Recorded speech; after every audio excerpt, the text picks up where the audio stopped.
Hi, this is Edward Smith, Video Games Correspondent with International Business Times UK, here with a review of BioShock Infinite, the latest game from Irrational Studios and creative director Ken Levine.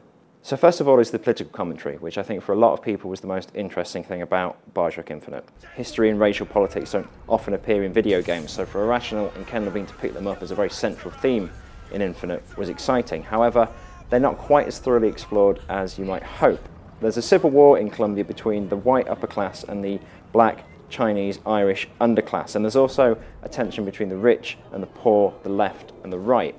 Especially nowadays in the climate of the Tea Party and the occupiers, the 1% and the far left, that's an interesting dichotomy. That's something that reflects heavily on modern times, but that's not quite the game's central focus, and it should be. The political themes are there, they're interesting to begin with, but they're very quickly sidelined and the game moves on to a more dull, a more typical, a more easy to expect sci-fi plotline, which, although exciting and colourful, isn't anywhere near as progressive or refreshing as the game's political ambitions.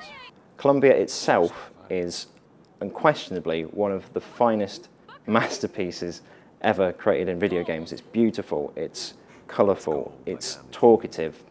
In the way that the architecture in BioShock 1 was used to feed you story, the way the architecture in BioShock Infinite is used is to make you feel uneasy. It says something about the game's quasi-religious political themes also. There are artifacts dotted around that suggest things about the city that aren't said in the dialogue. There are grotesque posters of racial caricatures. There are these enormous statues of the American founding fathers. So this essence of the city really bleeds into your consciousness just by looking at it, which is an excellent achievement. There's also the conflict, or rather the dynamic, between Booker DeWitt and Elizabeth, the game's two central characters. She's been locked in a tower since she was born, so she's naive, she's very young, and she's interested in everything. Booker, on the other hand, is an older man with a dark history. He's very wizened, he's very cynical, and they have this dynamic to begin with where they're kind of reluctant partners. She doesn't like that he's violent, he doesn't like that she's naive and ignorant. That grows over time, they become codependent on one another. Elizabeth will throw you ammo and potions and health packs during fights, and Booker is obviously very protective of Elizabeth.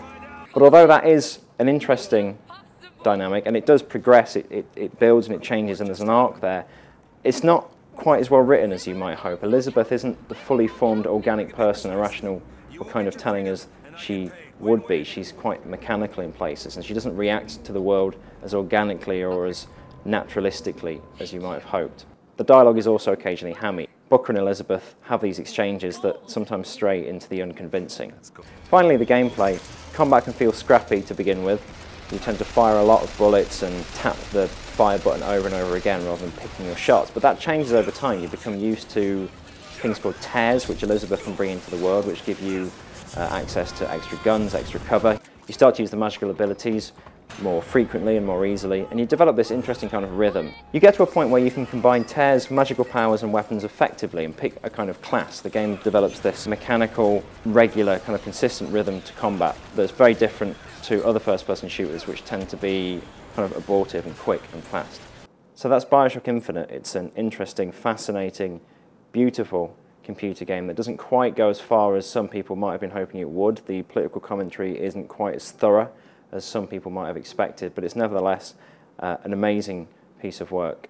It's out on the 26th of March for the Xbox 360, PC and PlayStation 3, and you can find a full written review of the game on ibtimes.co.uk.